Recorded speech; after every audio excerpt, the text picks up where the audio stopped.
Ethan's life crumbled when his wife left him, swayed by her mother, who convinced her of his inadequacy. This woman, like an evil genius, planted the idea of divorce in Marina's mind, stripping Ethan not only of the woman he loved but also of everything he had built through years of relentless work. The $3.8 million mansion, a symbol of his achievements, was lost in the property settlement. Dreams of a shared future vanished like smoke. 6 months later, as Ethan struggled to survive in a modest apartment, a lawyer visited with unexpected news. Marina's father wished to meet him and was prepared to return something that rightfully belonged to him. The news caught Ethan off guard, but the contents of the black briefcase the lawyer brought left him speechless and in shock. Ethan never imagined his life would take such a turn. He genuinely believed he was building a strong foundation for himself and Marina, creating a future together. A builder by calling, he was accustomed to proving his worth through actions, not words. His work, devoid of glamour, was always honest and provided a stable income. When he met Marina, he saw a kindred spirit, a woman with unwavering self-confidence who could captivate any room with her presence. He fell in love instantly. However, from the very beginning, he felt the piercing gaze of Dahlia Crestwood, Marina's mother, who scrutinized him like an unwelcome guest. Dahlia, a connoisseur of pedigree and status, saw Ethan only as a simple laborer, unworthy of her daughter. One Thanksgiving dinner, he tried to talk about the house he was building for their young family, but Dahlia interrupted him with cold laughter, turning to Marina.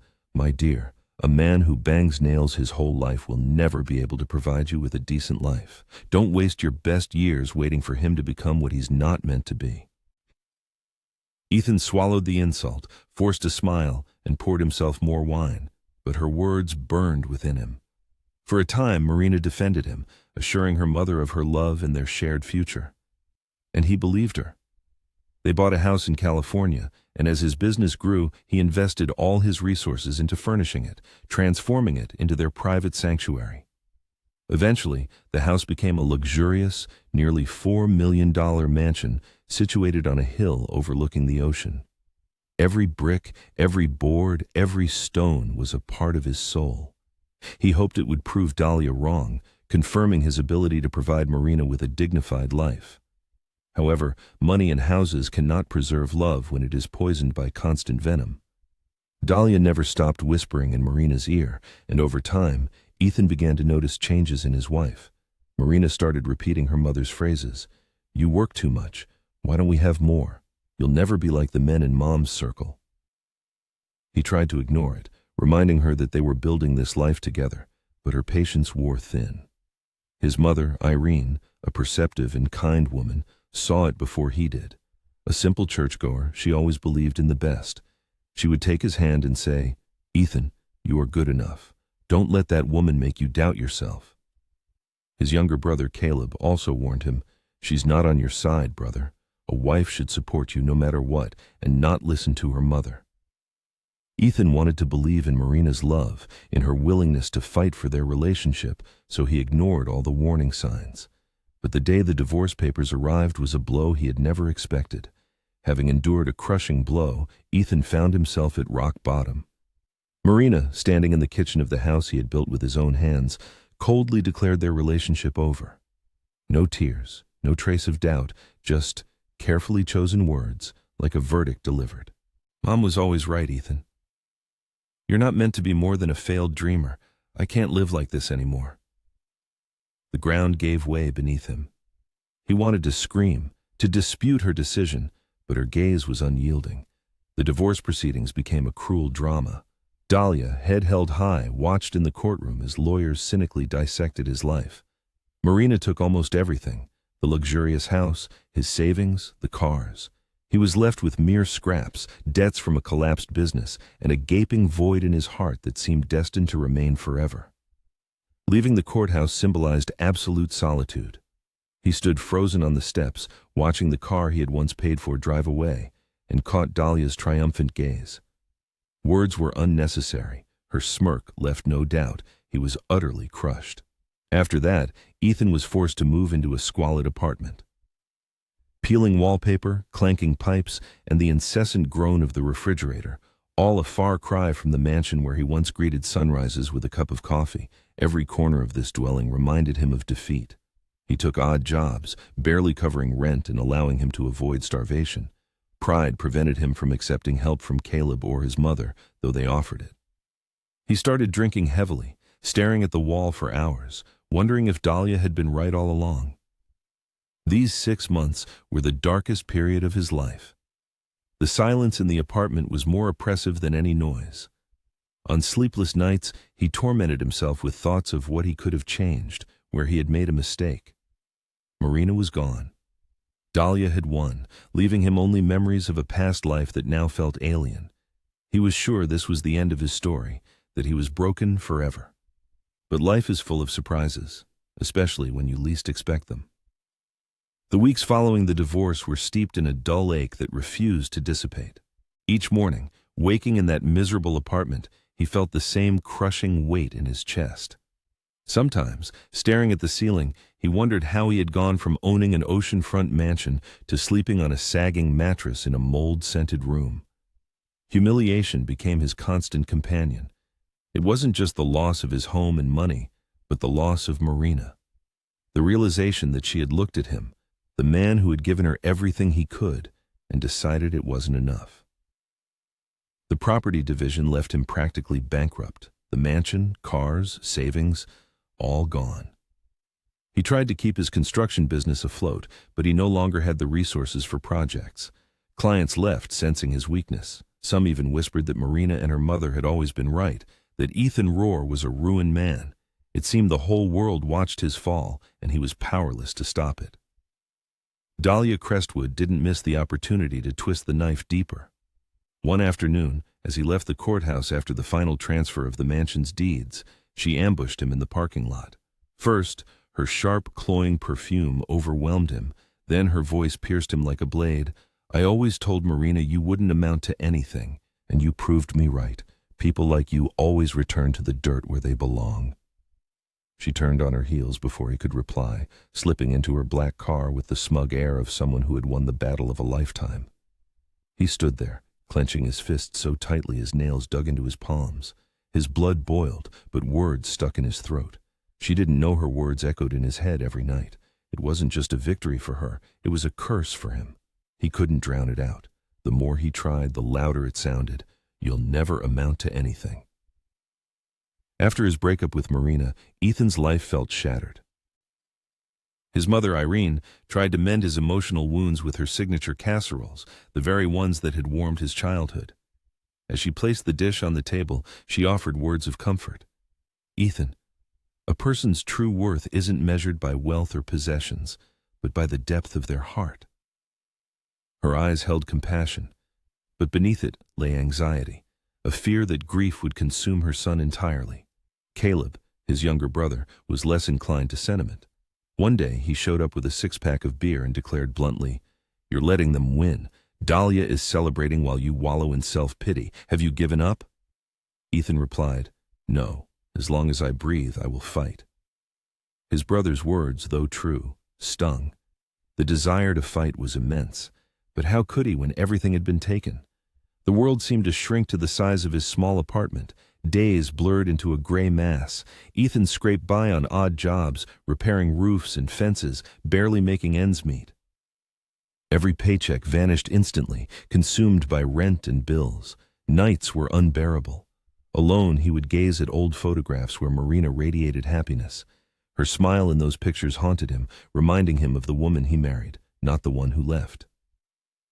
One day, he almost broke, reaching for the phone to beg her to come back. But pride stopped him. And not just pride. Her last words, thrown at him in the kitchen, echoed in his memory. "You'll never be more than a pathetic dreamer." Those words built an insurmountable wall between them. One evening, Ethan drove past the mansion he once called home. The windows glowed with warm light, and for a moment he imagined walking through the front door, sitting by the fireplace, and hearing Marina call his name, but the illusion shattered when he noticed an unfamiliar car parked in the driveway. In that moment, he realized she was moving on, perhaps with someone her mother approved of, someone who met Dahlia's high standards more than he ever could. He stood in the shadows until the cold night air drove him back to his shabby apartment. It was that night that the final realization came. His marriage wasn't just broken, it was buried. The internal conflict intensified each day. Ethan yearned to prove them wrong, to show Marina and her mother that he wasn't the failure they portrayed him to be. But he was crushed, broken, and devoid of options. His construction business was crumbling, his confidence waning, and the future seemed bleak. The bitterness extended to Marina's father, Harold Crestwood. Their encounters had been rare. He seemed quiet and detached, never interfering in family matters.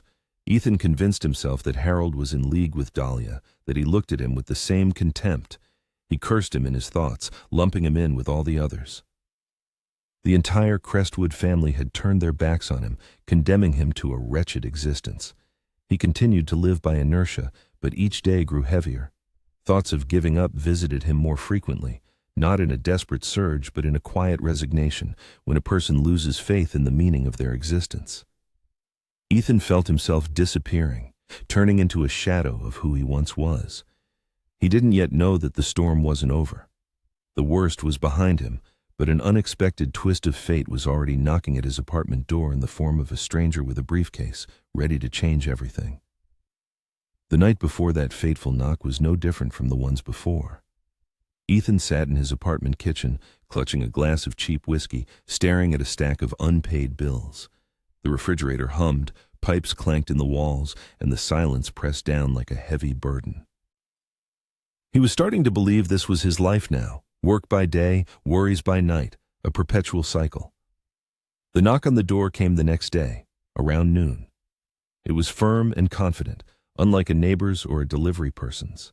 Opening the door, Ethan saw a man in a perfectly tailored dark blue suit standing in the hallway. Tall, with sharp features and a piercing gaze, he studied Ethan with unsettling calm. In his hand was a black leather briefcase, polished to a shine. The front door opened, revealing the stranger in the sharp suit. "Mr. Rohr," he stated in a smooth, polished, professional tone. "Yes," Ethan replied guardedly. "My name is Simon Dillard. I'm an attorney. I represent Harold Crestwood. He has expressed a desire to meet with you, believing he has something that rightfully belongs to you." At the mention of Harold's name, an unpleasant premonition coiled inside Ethan. Years of silence had created a chasm between him and Marina's father. Harold had always seemed distant, a man surrounded by a quiet aura of wealth and few words. Ethan had assumed he was in league with Dahlia, or at least unwilling to defend him. And now, here was a lawyer at his doorstep, claiming Harold was eager to meet. Crossing his arms, Ethan tried to conceal his disbelief. Why would Harold Crestwood want to meet with me? Simon adjusted his briefcase slightly. That is something he would prefer to explain in person. If you don't mind, I could take you to him right now. Ethan's gaze swept over the shabby apartment, faded carpet, peeling paint, empty bottles carelessly tossed in the trash. Memories flooded back, Dahlia's words, the painful humiliation in court, Marina's smug smirk as she left, taking everything he had painstakingly built. His first impulse was to slam the door in the man's face and send him back to his employer. He had nothing left to lose, no shred of honor left to spare. But curiosity, like a thin thread, tugged him forward. What could Harold possibly have that belonged to him? And why now, after so many months since the divorce had left him with nothing? His hesitation lasted long enough for Simon to continue. "Mr. Crestwood is aware of your situation. He understands what happened. He insists on meeting you and asked me to convey this. It concerns something important, something only you can understand." The last words hit him like a thunderclap. Something only you can understand. A lump formed in his throat, making it hard to breathe. Against all common sense, he nodded his agreement. "Give me a minute." He hastily grabbed his worn jacket from the back of a chair and shrugged it on. Following Simon down the hallway and then outside, he felt an inexplicable nervous tremor building inside him. It wasn't hope yet, but it was the first spark of something different from the despair he had been mired in. We drove in silence. The scent of expensive leather was distinct in Simon's car. Ethan stared blankly out the window, watching cityscapes, dilapidated shops, and crowded sidewalks drift by. Questions swirled in his mind. Was Harold going to scold him for failing his daughter? Or was he planning to subject him to even greater humiliation? Or perhaps it was just a cruel trick orchestrated by Dahlia to twist the knife again. After almost half an hour, we turned onto a quiet street shaded by sprawling oak trees. Simon stopped the car in front of a large brick house, impressive but modest compared to the luxurious Crestwood mansion I had visited in the past. The house exuded dignity and respectability, not ostentatious extravagance. Simon turned to me. "Mr. Crestwood is waiting for you." My palms grew sweaty as I ascended the porch steps and followed Simon into the house. The spacious entryway carried a faint scent of old wood and tobacco. From deeper within the house came the steady ticking of a grandfather clock. My heart pounded furiously in my chest. Simon led me to a study, lined with bookshelves and furnished with heavy pieces. In the center of the room, behind a desk, sat Harold Crestwood. His hair was silver, his face etched with wrinkles betraying his age, but his gaze remained sharp and perceptive. He slowly rose from his chair, leaning on a cane, and looked at me with an expression I couldn't decipher. "Ethan," he said in a level but firm voice, "thank you for coming." Ethan nodded reservedly, unsure how to respond. "Your lawyer informed me you wished to see me. I confess I'm surprised." He gestured to the chair opposite his desk. "Please, have a seat. We have something to discuss." Ethan sank into the chair, feeling tension coil in every muscle of his body. Simon placed the briefcase on the desk in front of Harold, then stepped aside. Harold laid a hand on the briefcase but didn't open it immediately. Instead, he looked Ethan directly in the eyes. "I know what my wife did," he began. "I know what Marina did, and I know what you lost. You might believe I stood by and silently approved of their actions, but that is not the case." His words caught Ethan off guard.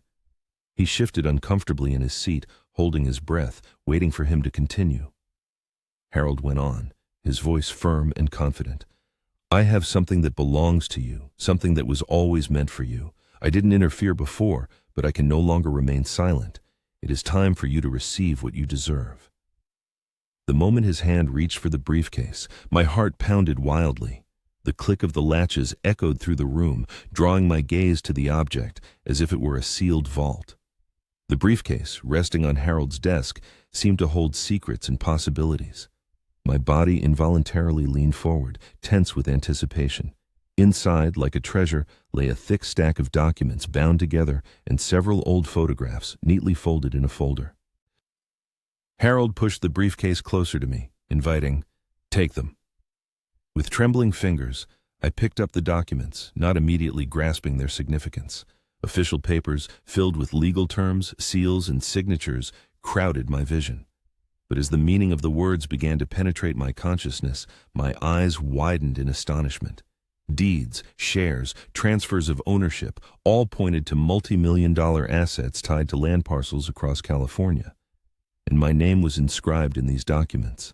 Looking up at Harold, I asked, my voice trembling, "What is this?" He leaned back in his chair, resting his cane against the desk, and said, "This is what you earned many years ago. You didn't know it then, but your work was priceless. Without your projects, your supervision, your hands, these developments would never have been completed. You didn't just build houses, Ethan. You built empires, and no one ever gave you the credit." A lump in my throat made it hard to speak. I ran my fingers over the documents, trying to process what was happening. Why are you giving this to me now? Marina and her mother took everything from me. Why intervene after so many years? Harold's gaze darkened. I silently watched Dahlia poison my family, manipulate Marina, convincing her that money and status were more important than human qualities. I kept silent, believing I had no right to interfere. But after the divorce, seeing how far she went to destroy you, I couldn't stand by any longer.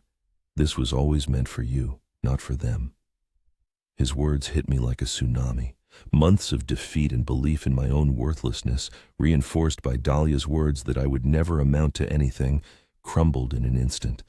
And now, Marina's father, a man I had considered a failure, was handing me proof of my true worth.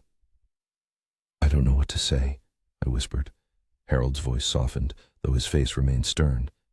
"Say you will rise again. Say you won't let their cruelty break you. You were broken, Ethan, but a man like you shouldn't remain in such a state. This is your chance to rise." Tears welled in my eyes. I hadn't cried since the day I left the mansion, but now the emotions burst forth. With trembling hands, I set the documents down and briefly covered my face, trying to cope with the flood of relief, disbelief, and gratitude. Gathering my composure, I looked at Harold. Why me? You could have left this to Marina. Let Dahlia take everything. No one would have stopped you. A faint, sad smile appeared on his face. Marina never understood true values, and Dahlia always sought only control. But you, Ethan, you respected me. You respected hard work. While others saw me only as a source of funding, you treated me as a person, listened, asked for advice, built honestly and without tricks. I will never forget that, and I will not allow my legacy to fall into the hands of those who do not appreciate it. Silence hung in the room. I sat, looking at the documents, feeling my life change. For a long time, I had considered my story over, myself a worthless failure. But now, in a matter of minutes, my future had been rewritten. Harold broke the silence. This is not a gift, but a recognition. You earned it. I only ask you to use it for good. Build again. Prove to yourself what I already know. I nodded, unable to utter a word. My chest swelled with a mix of pride and determination that I thought I had lost forever. I will. I swear. I won't squander this chance. Harold looked at me intently and nodded approvingly. Good. That's all I needed to hear. Attorney Simon approached and began to explain the technical details, stock values, the process of ownership transfer, immediate access to certain assets. His calm and measured voice confirmed the reality of what was happening, that the weight in my hands was not a dream, but a second chance. As the meeting drew to a close, Harold slowly rose with his cane and extended his hand to me. I stood and shook it firmly, feeling the strength in his weathered palm. His gaze was fixed on mine. Don't thank me, he said quietly. Prove me right. I left the house, carrying the documents, my head spinning and my heart pounding. For the first time in months, I felt something powerful awaken within me. It wasn't just hope, but a fire, a drive to reclaim everything that had been taken and to rise higher than Dahlia and Marina had ever thought possible. Returning to my shabby apartment, I surveyed the peeling walls and the sagging mattress. I knew this was a temporary refuge. The life I had clung to was in the past. In my hands was the key to a future I had believed forever lost. Emerging from Harold Crestwood, as study with the coveted briefcase in hand, Ethan Rohr realized that his former life was irrevocably behind him. The long months of defeat and doubt, the soul-poisoning false beliefs, seemed to have permanently undermined his self-worth. But the meeting with Harold became a turning point, restoring his understanding that a person's true value does not depend on the opinions of others, but is determined by their actions and their attitude toward those around them. Back in his modest apartment, Ethan spread the documents on the kitchen table and immersed himself in reading. With each line, the reality sank in. These were not just papers, but opportunities, assets capable of bringing him back to life. More important than the material wealth, however, was the confirmation of his own significance, the value of his work, and the refutation of Dahlia's contempt and Marina's betrayal. The first person Ethan called was Caleb. His brother answered almost immediately, his voice laced with the familiar anxiety that had lingered since the divorce. "How are you, bro?" Caleb asked. In response, Ethan laughed, a sound he hadn't heard from himself in many months. "Better than you think. Just left Harold's. He gave me something I never expected." Caleb rushed over that evening. Seeing the papers, he shook his head in disbelief, then clapped Ethan on the shoulder so hard he knocked over a glass of water. "I told you it wasn't over. You never gave up." His brother's words filled Ethan with strength, and for the first time in a long while, he looked him in the eye with pride. Thanks to Harold's support and the acquired assets, Ethan started over. He revived his construction business, but this time with new resources and even greater determination. The initial projects became a form of redemption. Every nail driven, every beam raised, every wall erected reminded him that he was not a failure, but a builder, and always had been. His crews saw it too, sensing his renewed energy and drive for leadership. Within a year, Ethan's company was thriving once more. He moved out of the cramped apartment that had become a symbol of survival. Now, he needed not just a roof over his head, but a full life. Ethan bought a modest house near the coast, not a mansion, but his own. Every morning, looking out the window, he saw not defeat, but new opportunities. His mother, Irene, often visited, bringing her signature casseroles, embracing him tightly and saying, "I always knew you'd rise again." The pride in her voice was worth more than any house or fortune. As for Marina and Dahlia, rumors reached Ethan that their lives hadn't turned out as smoothly as they had hoped. The mansion had become an unbearable burden, and Dahlia's sharp tongue, once fear-inducing, now irritated even her own daughter. Ethan felt neither schadenfreude nor a desire for revenge. Their lives no longer mattered to him. His victory lay not in their downfall, but in his own rebirth. The main lesson he took from this story was that a person's worth is not measured by the approval of others, by wealth, or by the size of their house. It is defined by how they treat people, their honesty, and their ability to build, even when everything around them is crumbling. Harold saw this in Ethan, even when Ethan himself couldn't. Harold's faith gave him a chance to start anew, but how he would use that chance was entirely up to him.